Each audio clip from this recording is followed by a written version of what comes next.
Hello and welcome. This is Paul Sandhu. So this is a re-upload of some videos. Actually, I did a whole series on the history of creation, so I'm going to be re-uploading many of them with some updates. And this is was the first one in a series that explains that the history of creation, as we are taught, both in the world and in the church, is mostly of fiction. Okay, so real history, it dates back many ages. It could be going back millions, even more years than we can count. And this is what I have learned about the time before time, let's say. So the video that you see playing in the beginning is of I was driving on the highway and I saw these two flatbed trailers that were transporting these large stones. Okay, and they are not even that large when you compare it to many of the megalithic structures that exist on our Earth. These are actually almost like pebbles in comparison to them. But what we can see is the difficulty that is involved in moving stones in our time. Like this one flatbed could only carry 3 or 4 of them at a time. I mean, if they could carry more, then they wouldn't have needed two trailers. They would have just loaded them onto one trailer. Okay, now imagine all those, like the pyramids or those megalithic structures in South America and Machu Picchu in Baalbek, Lebanon, where these stones are some like 1,000 to 2,000 tons. Is there's no technology that exists today that can move such massive objects. Yet they have been moved in the past. People have built with them. So you see, is that like people like us that built them, or were there other civilizations and races that existed before us that built worlds upon the earth about which we know very little? So the rest of this video is from a recording I did a few years ago. It was titled History of Creation Before Angels and Demons. This actually video was probably my most watched video ever, having some, lot more than 500,000 views. And it was on my original YouTube channel, which was deleted by YouTube some 2-3 years ago because of allegedly violating their community guidelines or something, some nonsense like that. But anyhow, so here it is once again.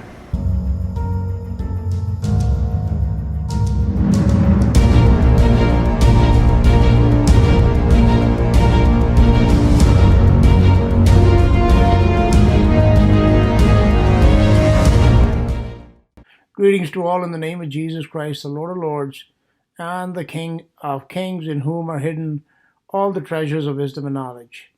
All those who seek true understanding, the Bible tells us, they shall find.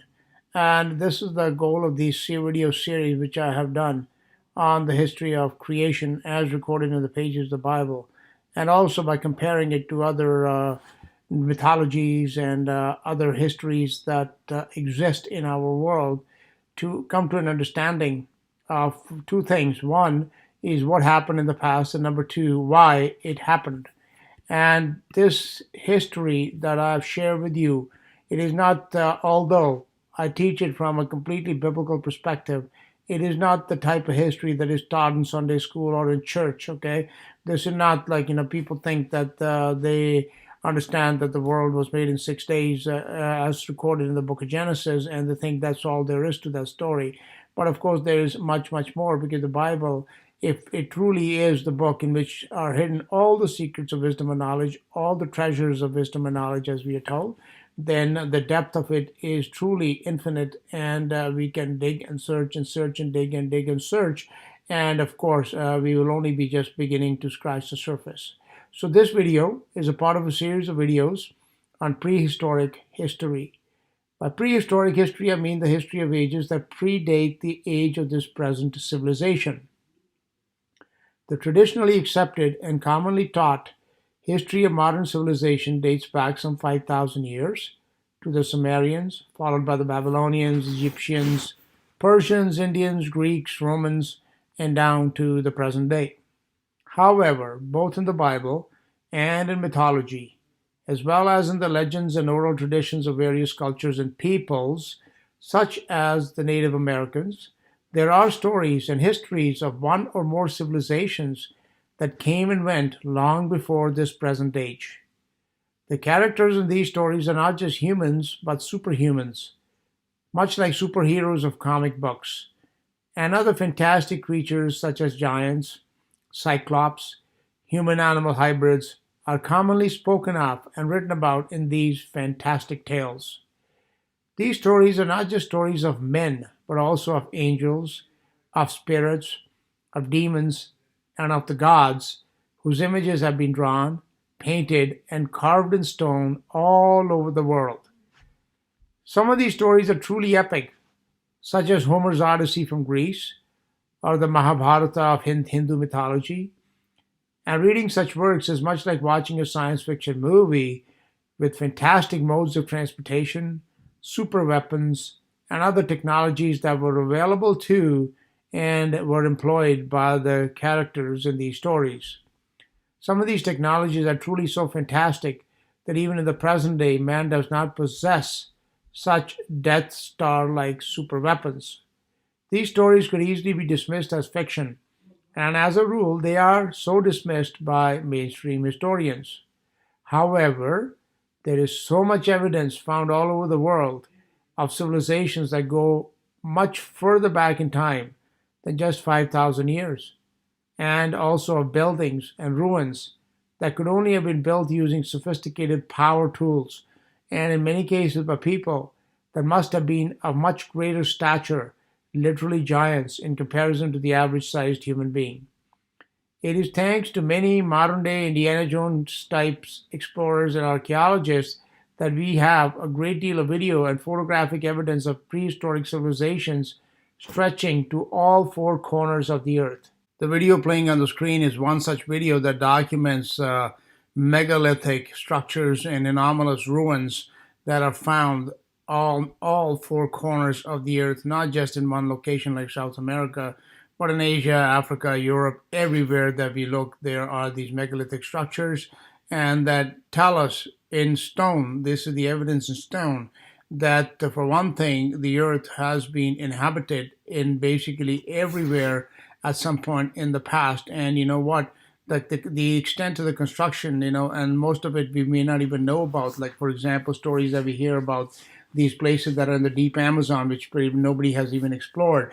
And of course, ruins that are of construction that is even inside the earth and even under the water. So that shows us the extent of the habitation that has occurred on the earth, and the population figures that we get, they are probably nowhere near the truth, that the number of people that have inhabited this earth has to be far greater than we have ever been told. But at the same time, this, of course, would not have happened just in the past 4 or 5,000 years, of which we have a pretty good written record. So these events and these places were built at another time, and it is the history of those times that I am trying to share with you here from a biblical history.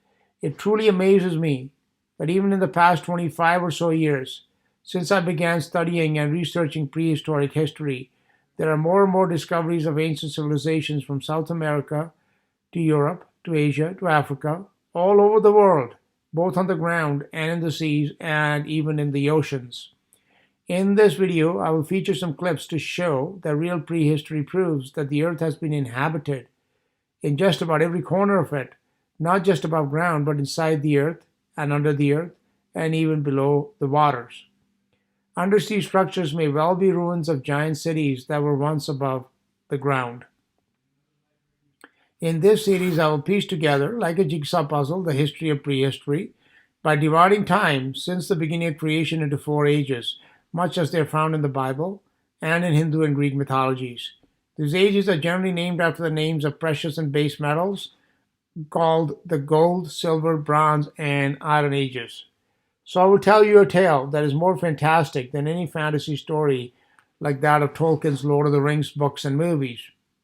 Tolkien's story, by the way, was lifted straight from the pages of the Bible, as I have documented in some videos on my channel, the links to which are in the description.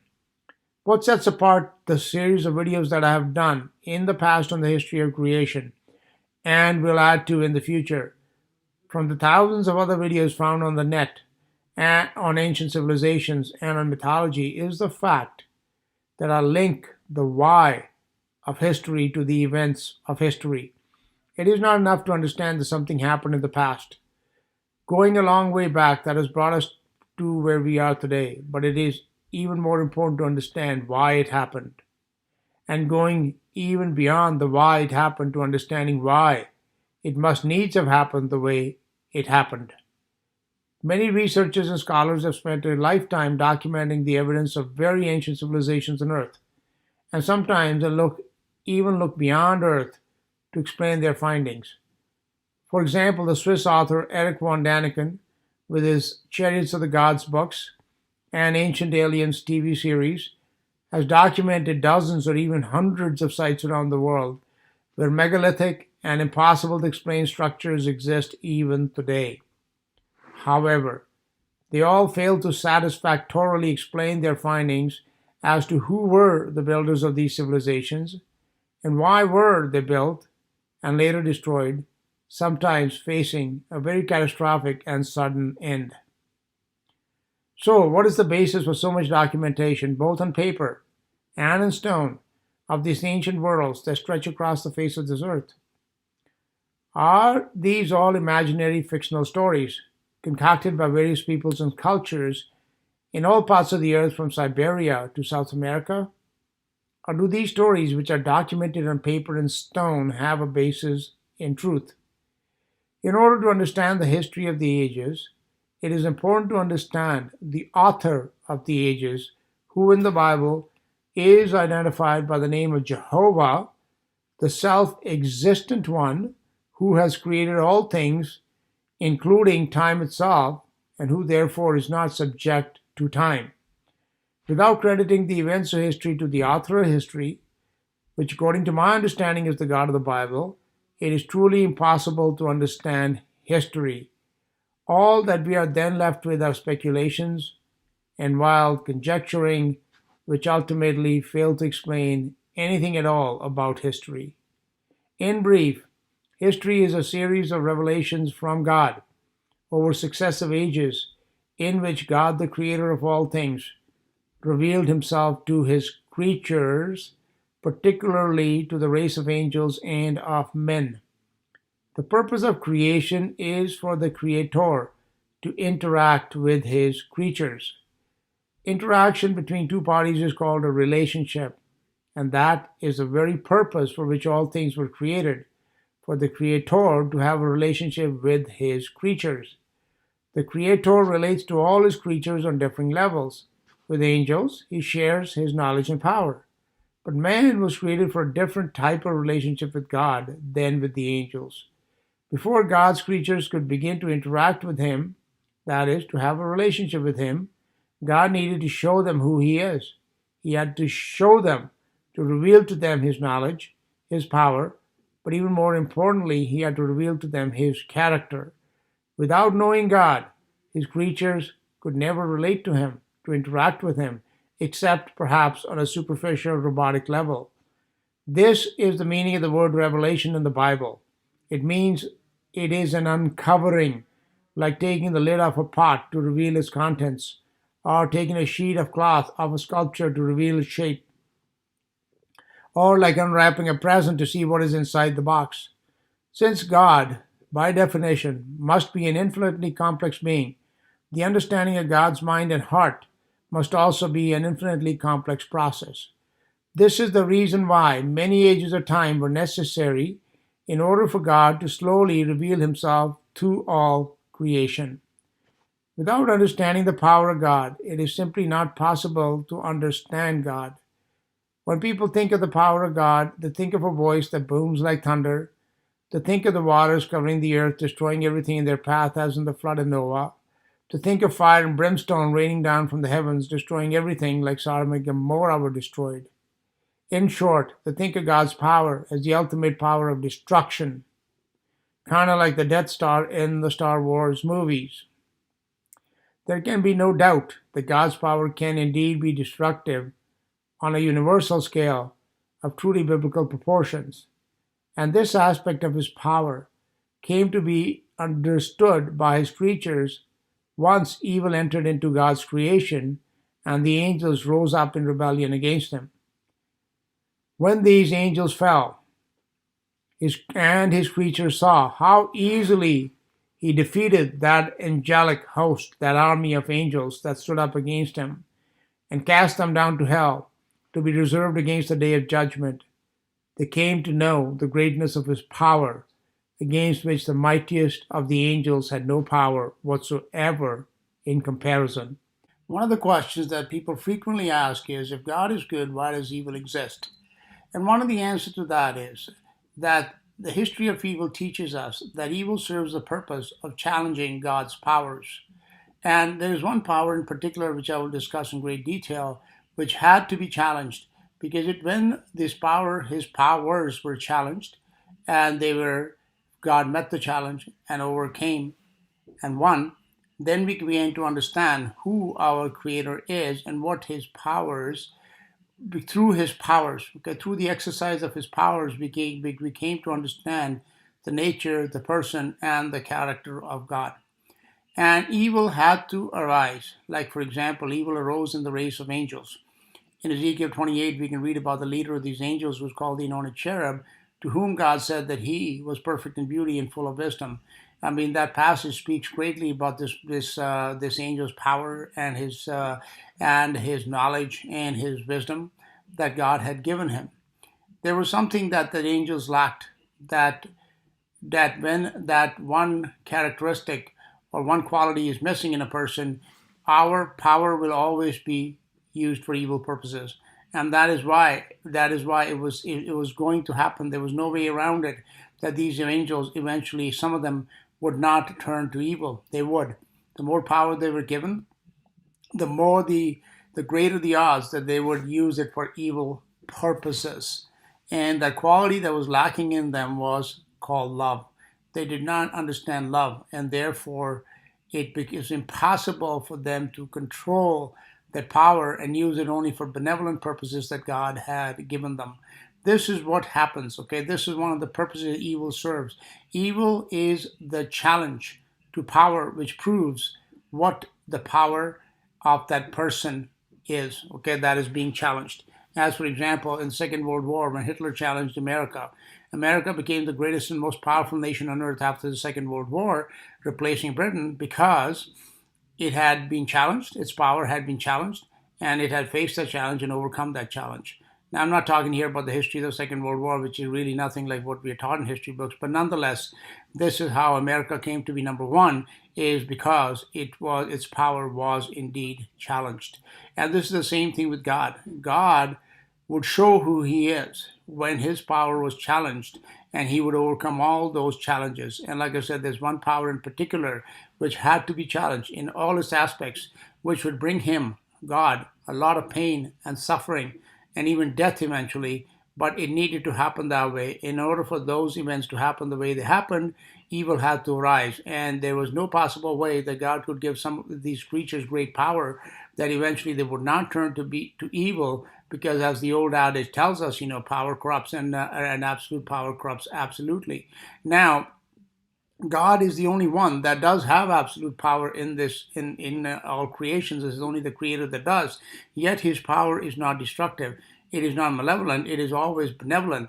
And why is that? And that is the understanding that we will gain through this series. Is, as I said, creation and its history is a series of revelations in which the Creator has been revealed to us, and those revelations have come through the challenges to His person, to His character, to His knowledge, to His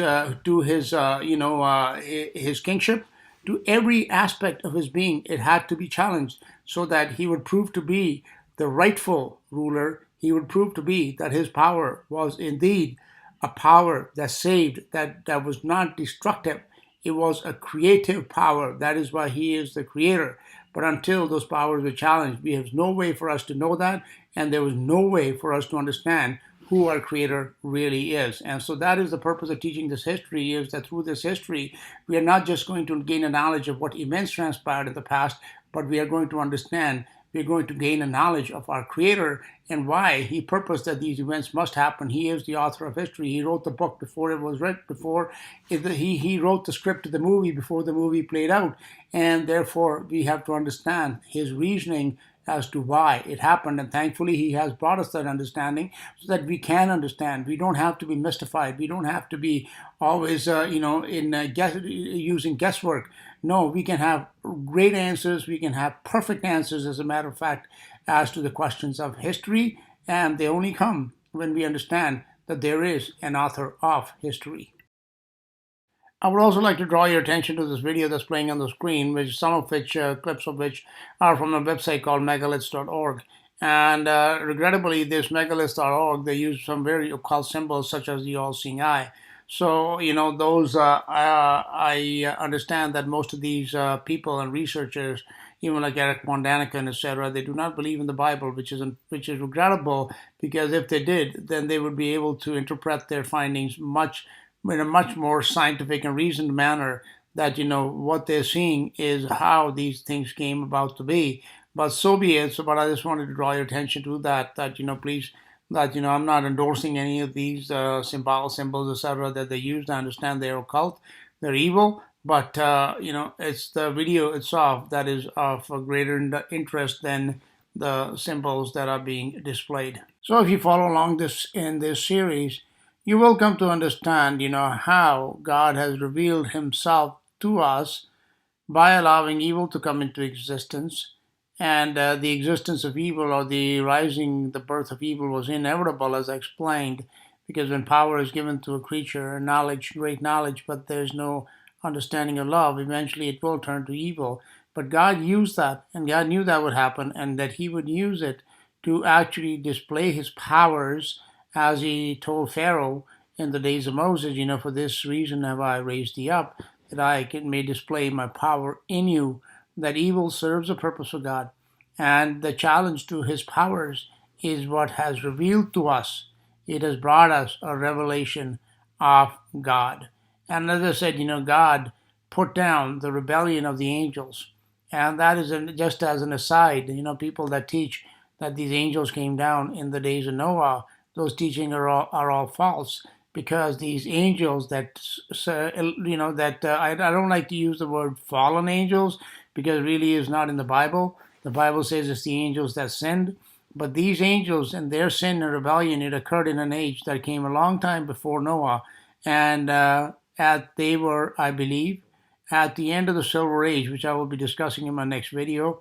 These angels were imprisoned in hell, and that's where they are today. So none of us humans have had any interaction with these original angels that rebelled against God. Since then, there have arisen other creatures.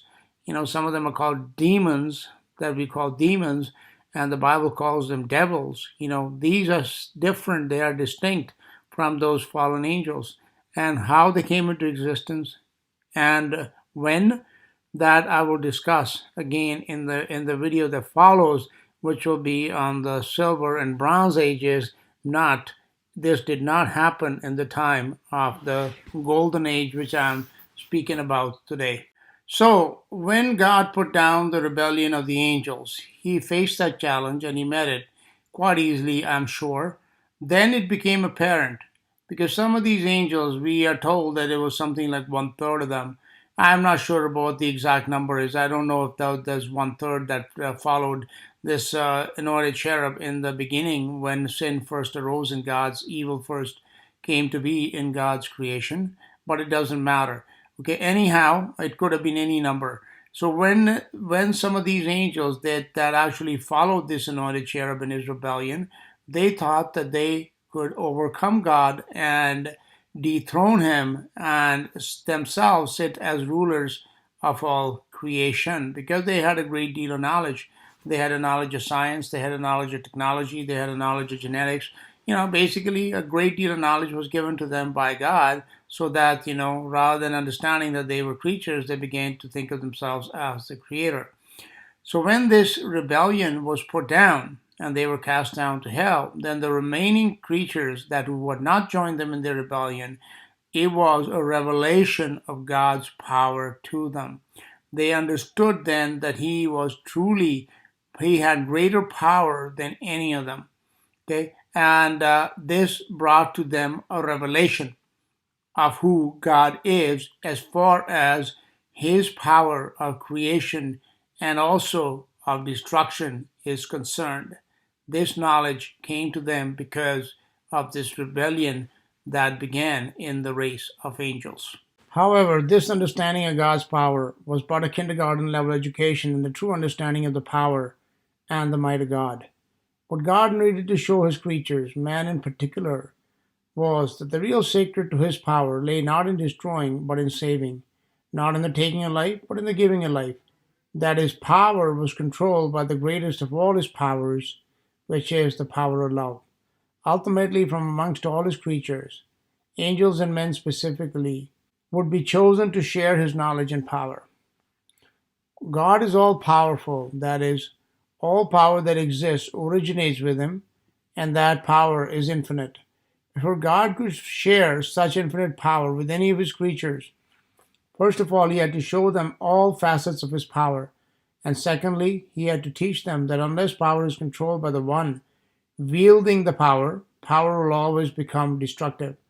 This is why many ages came and went and passed into history, because the powers that be in each age, firstly the angels, and then the men, like Lucifer, were not able to control the power that God gave them, and that power eventually destroyed them, as well as the worlds around them. This is why there is so much evidence of worlds and civilizations having come and gone around this earth, which don't just date back 5,000 years, but much, much, much older than that. This is the history of those ages.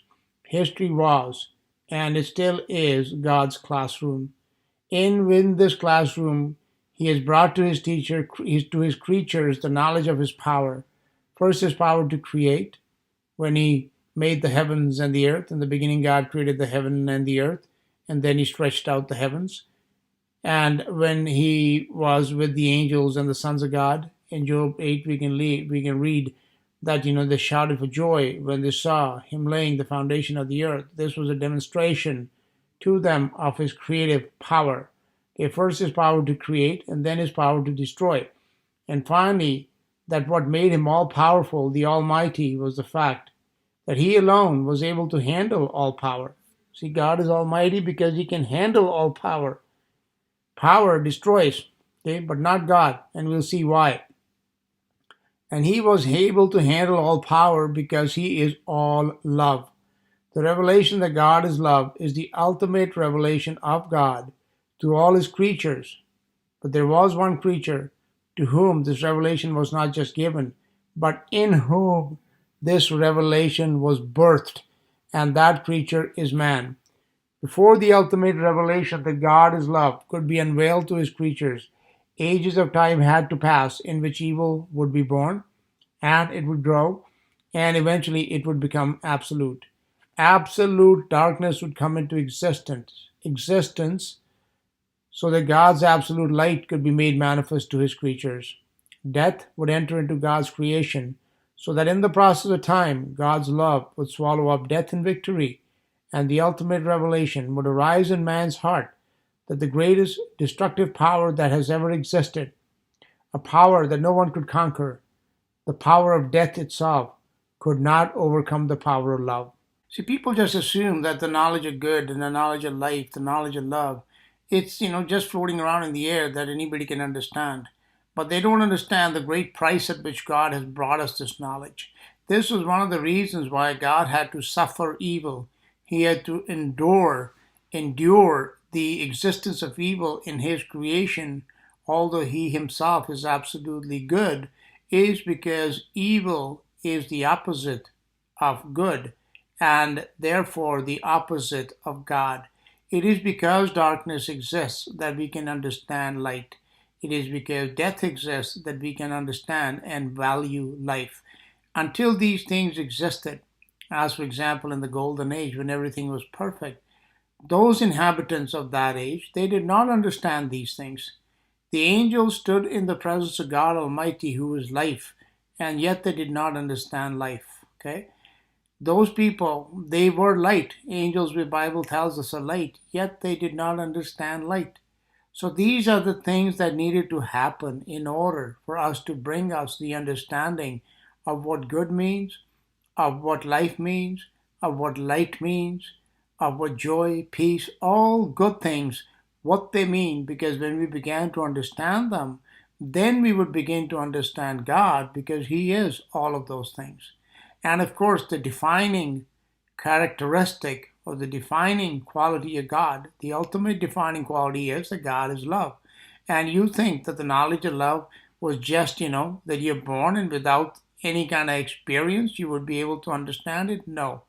The knowledge of love came to God, was brought to us by God through sacrifice, and that is the only way it could have been brought to us. Love can only be proven by sacrifice. This is a subject which I will expound on in greater detail at a later time. And this is how God proved His love, by sacrificing Himself to save His creatures whom He loves. I'm getting a bit ahead of myself here because I want to not only discuss why history happened, but also what happened in history. But they go hand in hand. If you want to understand real history, you have to understand the events that happened, but why they happened. The first ages of history taught God's creatures how power will destroy those who have knowledge but not love. Firstly, the angels, and then Lucifer, and now Satan, all had power, and they have all had power and have power, but they knew not how to love. Therefore, their power, which was given to them by God, eventually destroyed them. Even as those first ages and worlds were being destroyed, God was setting the stage when He Himself would demonstrate His love to weak and mortal man, so that he could then, meaning man, could then be transformed on the inside into a completely new race of beings who, like God, are not just able to love, but they are love. So, except for the Golden Age, the subsequent ages have all been ages of evil. The history of those ages is the history of evil, from its birth in the race of angels to its becoming absolute darkness in Satan in the process of time. Yet without evil and without death, the sacrifice of love could not be offered. And man, the vessel chosen to be love, as God is love, would forever have remained weak and corrupt, and a destroyer rather than a builder, as the history of the ages proved again and again and again.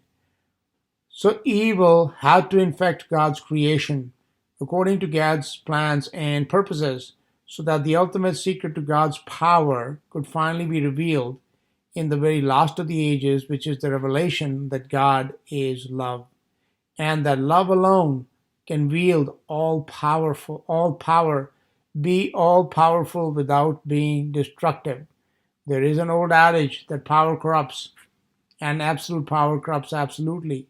This is always true, except in the case of the power of love, which can control all powers and is therefore all powerful.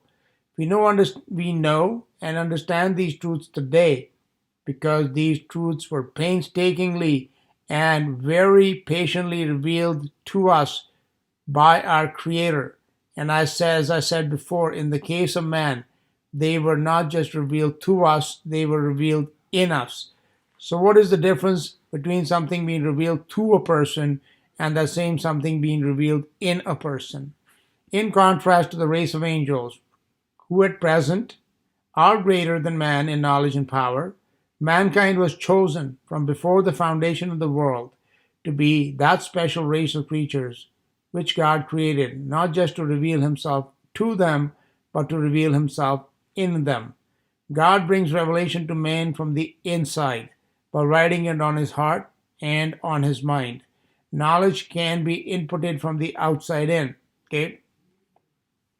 There are two ways of acquiring knowledge. Okay? One is from the outside in. Let me just explain to you by giving you an example. For example, a teacher in a classroom attempts to share knowledge with students that he hopes will become understanding. Knowledge will become understanding in their mind when they come to understand what that knowledge means. This is an outside-in method of sharing knowledge and information. In the inside-out method that God uses with man, He does not just share knowledge, but He shares His mind. It would be as if the teacher could simply clone his mind onto the mind of the student. So the student wouldn't understand a subject because the teacher explained it to him, but that the knowledge of the subject would be exactly the same as it is in the teacher's mind, because the teacher's mind and the student's mind would be one and the same. Similarly, God's love was not just shown to man. God literally took his own heart out and put it in man.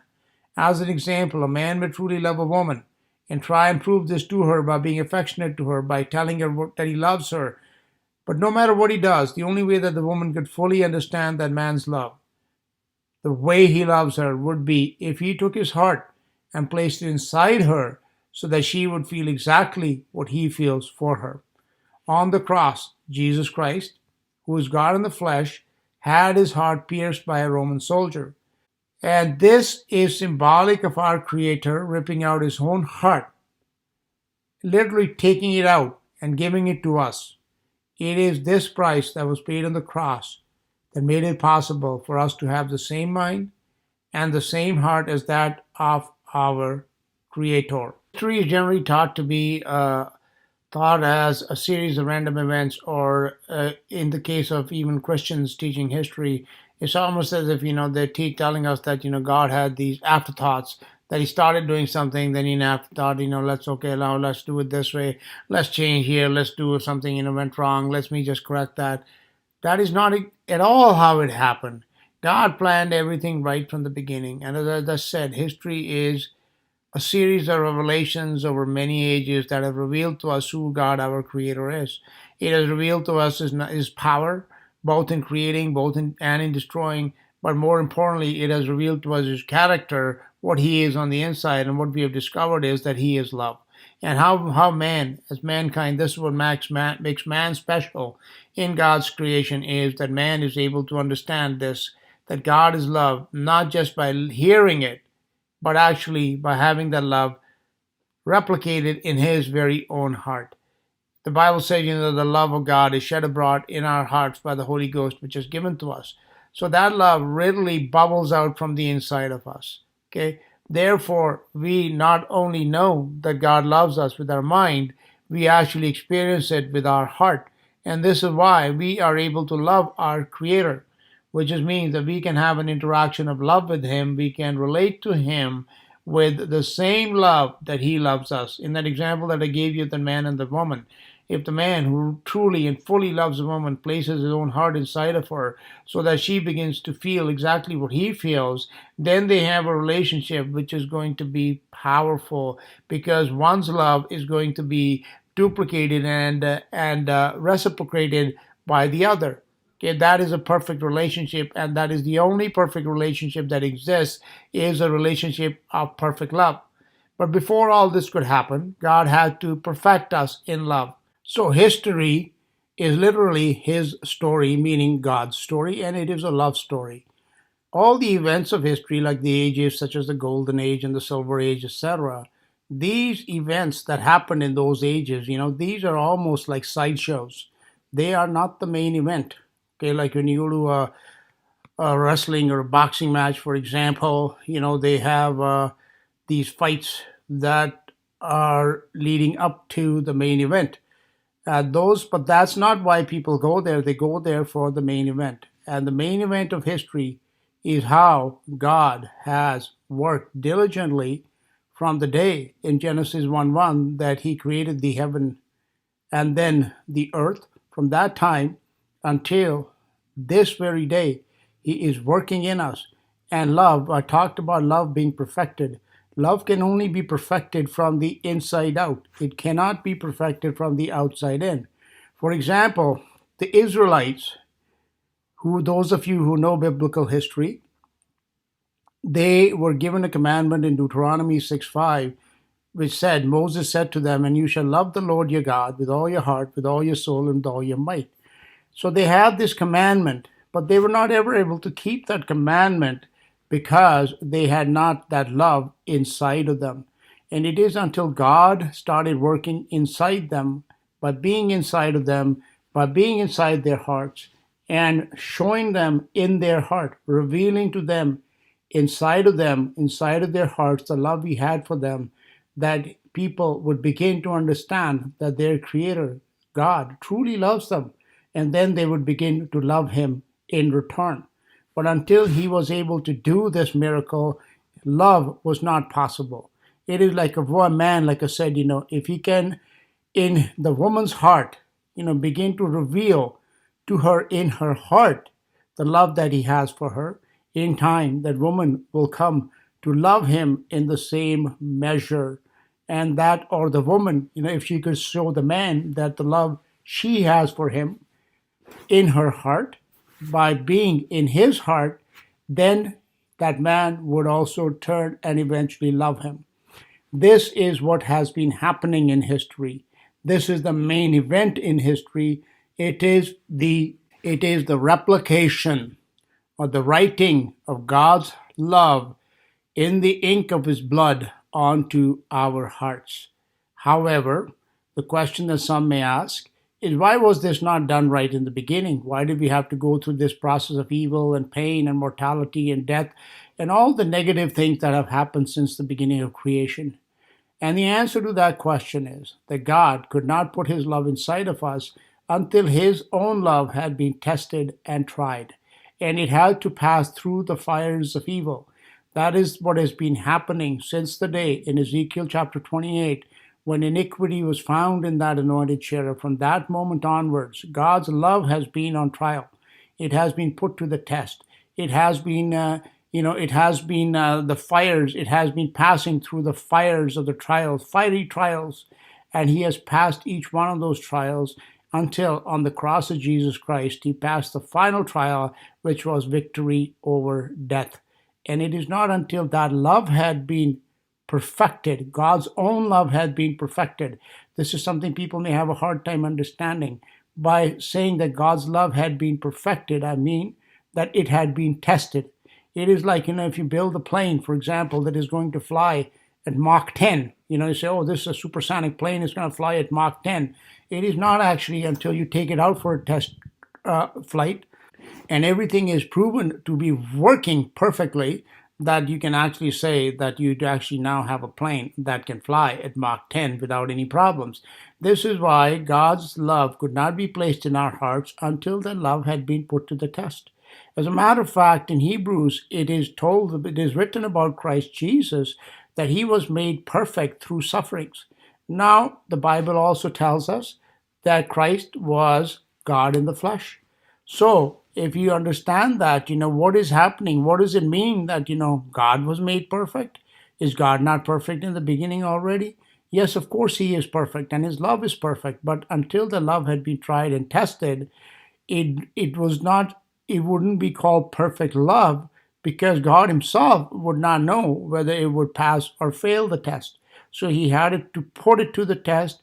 He had to light the fire of evil under it, let it burn in it completely, and come out of it victorious by defeating all of the evil that comes, that all of the pain and suffering and all the negative that evil brings. He faced it, he faced the challenge, and he overcame it on the cross of Jesus Christ.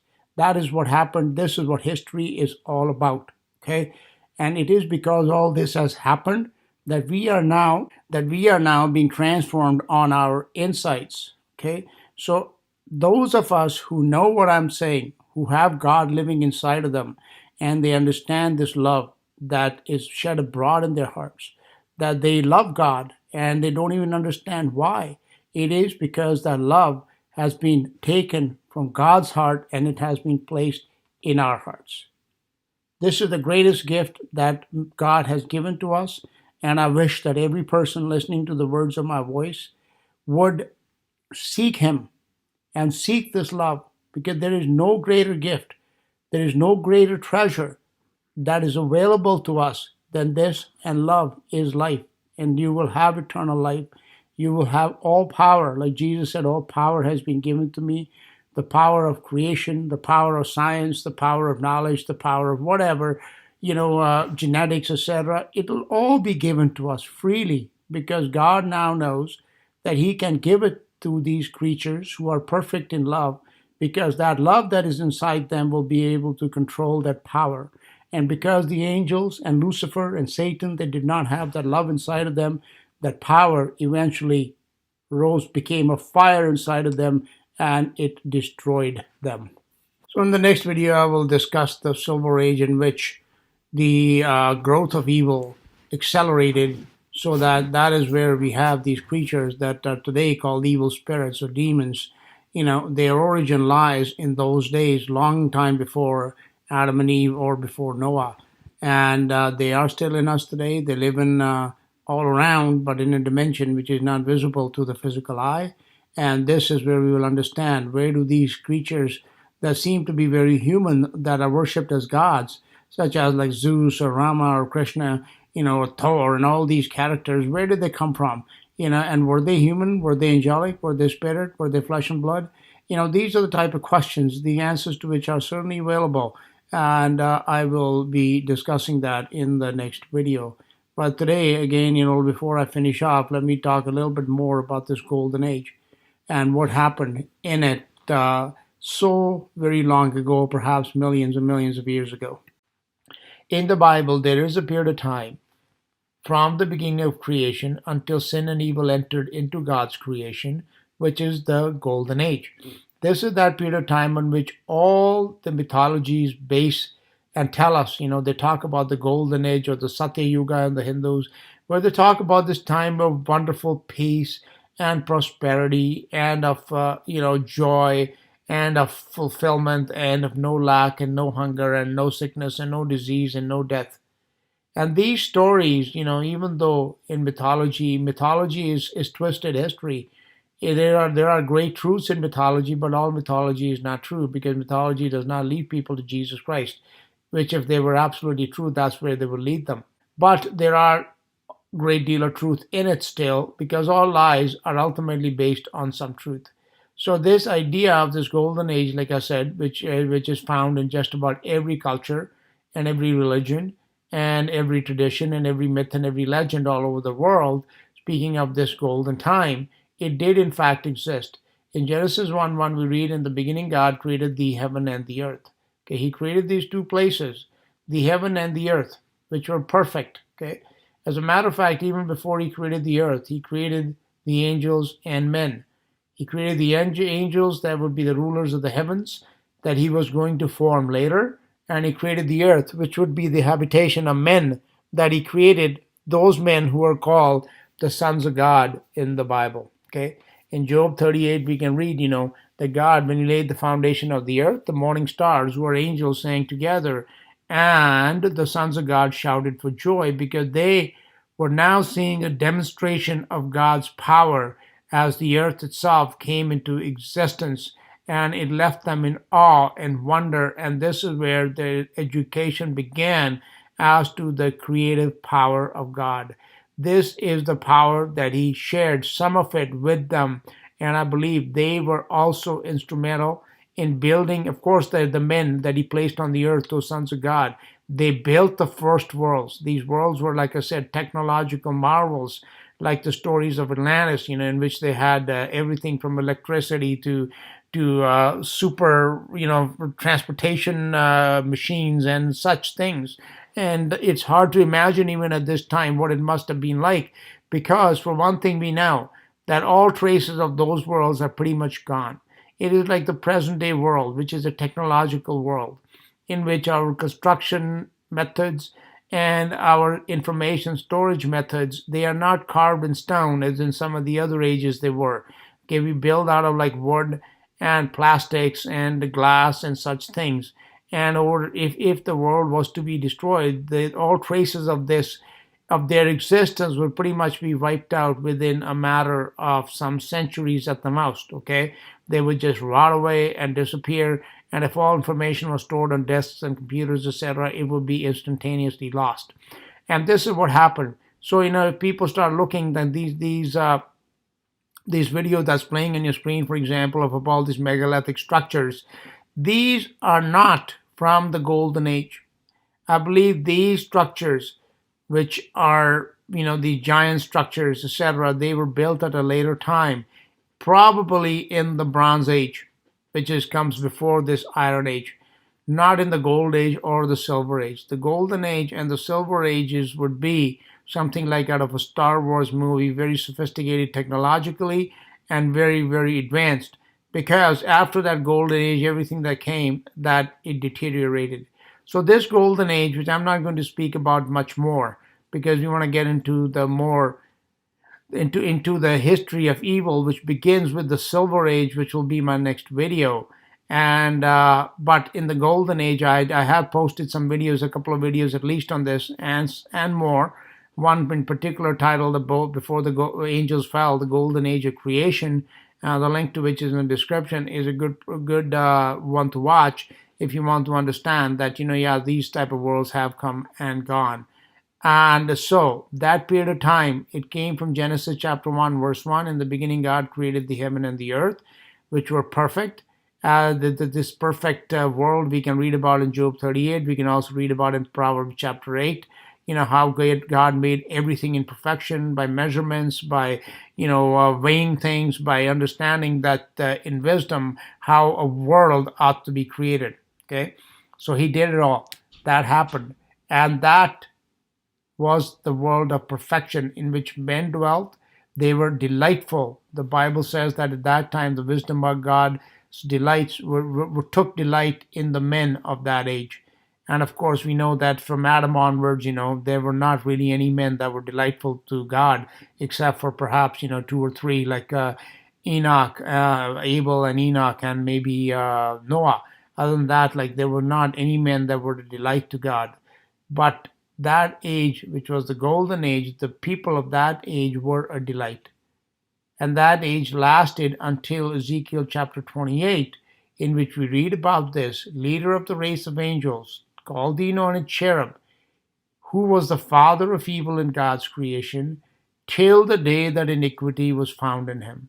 So this period of time from Genesis 1:1 to Ezekiel chapter 28, when iniquity or sin or evil entered God's creation, is the period of time of the golden age, in which death did not exist, in which darkness did not exist, in which evil did not exist, in which there was no corruption, there was no hunger, there was no sickness, there was no disease.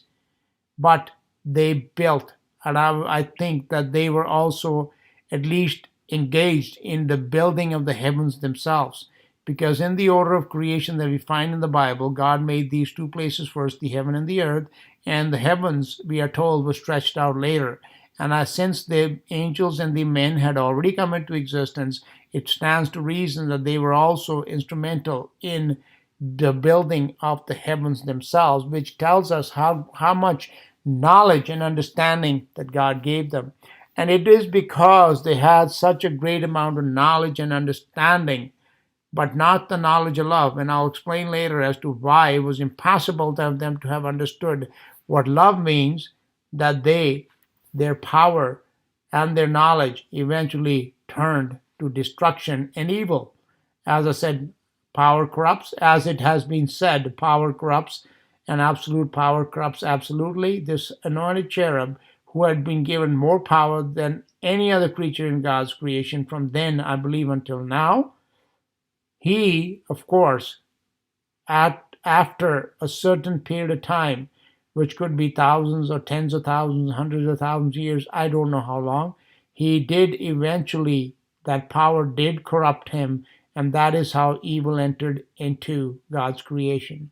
This is something, of course, God knew would happen, that if you give somebody power and knowledge without, them having an understanding of love, that power will eventually corrupt them. And as I said, this is a revelation that people had to be brought to us, that what is power and how is it to be used and how is it not to be used. These things had to be demonstrated and shown, and therefore there had to exist some creatures in whom these demonstrations and these events would occur that would prove to us and teach us what is meant by power and why power alone, it is not sufficient to give somebody a great deal of knowledge and a great deal of power without also showing them and giving them what love is, because if that does not happen, they will certainly turn to evil and in the end destroy themselves and everything around them. But it was not possible until evil entered into God's creation for God to demonstrate his love. Because, as I said, love is proven by sacrifice, by giving, by pain, by suffering on the behalf of somebody else. And until those things existed in God's creation, there was no way for God to prove them that He loved them. So they had a relationship, they interacted with God, but not on the spiritual level of love, which was the only safe way for them to be able to handle all that power that God had given them. And that power, as we read again in Ezekiel, God says, I will bring out a fire from the midst of thee, which shall, reduce thee to ashes in the sight of all. And that is exactly what happens. The power that was given to this anointed cherub, it burned inside of him in the end, and it burned and destroyed him. God's power, on the other hand, does not destroy. God is all powerful, like I said. But for example, at the time of the burning bush, when Moses saw the bush was burning, but it was not destroyed. The bush was on fire, but that fire did not destroy the bush. And that is symbolic of God's love, that it is a fire that is hot, but it does not burn and destroys. It actually heals and brings life. Okay? So that is basically the story of the Golden Age, my friends, that it was a period of time at the beginning of creation when this world, the first world that existed on this earth, was built. It was that built, I believe the myths of places like Atlantis, they harken back to that time because those were technologically marvel wonder worlds that existed, okay, where they had communication technologies the like of which we do not have today. They had transportation technologies the like of which we don't have today. They had construction technologies the likes of which we don't have today. They had knowledge of science and physics and biology and genetics and all that, which we even do not have until today. They had all this knowledge and understanding. The one thing that they lacked was love. And it is not until evil came that their education in love could begin. And that's what's going to bring us to the next stage of creation, which is the Silver Age. Now, as you see in the graphic on the screen, the Golden Age is generally thought to have lasted the longest of all, which kind of makes sense to me. Because if it is a time when there is no evil and there is no deterioration, then it is a time of building. Then it seems that it is not going to, it can last forever, essentially. But once evil entered in, what entered in was corruption. Everything began to deteriorate. Okay, and this deterioration accelerated. So that, as you see in that chart, the Silver Age is shown to be of a shorter duration than the Golden Age. Okay? Because although the Silver Age, as we shall see, was still very advanced technologically and technically than what we have even today, it was in a state of corruption and deterioration. It was beginning to turn to ruin. And the longer the time went by, the more things began to be destroyed rather to be built. So again, it makes sense that it was shorter in duration than the Golden Age. And finally, when we get to the Bronze Age, that was of even shorter duration because by the time the Silver Age came to an end, this whole idea of wars and destructions and killings, and it had become the norm rather than the exception, which it was at the beginning of the Silver Age even, that destruction, it moved along at a much faster pace than it ever before. So each age became successively shorter. And even compared to the Bronze Age, I believe this Iron Age, which literally is only about 6,000 years, and it won't be much longer than that. It is the shortest of the ages. And yet, there is more that has happened in this age than all the other ages combined, because it is in this age that God finished that work which He set out to do, which was to bring to us the revelation, bring in us, to create in us, to reveal in us the knowledge of His love. Okay? So, next video, I will speak about the Silver Age. I'll move on to the Silver, Bronze, and the Iron Ages, and we shall continue to study history, which is recorded in the pages of the Bible. And again, like I said, not just to understand what happened, but more importantly, why it happened, and even more importantly, why it must have happened in order to fulfill the plans and purposes of our Creator. Thank you for listening. This is Paul Sandhu.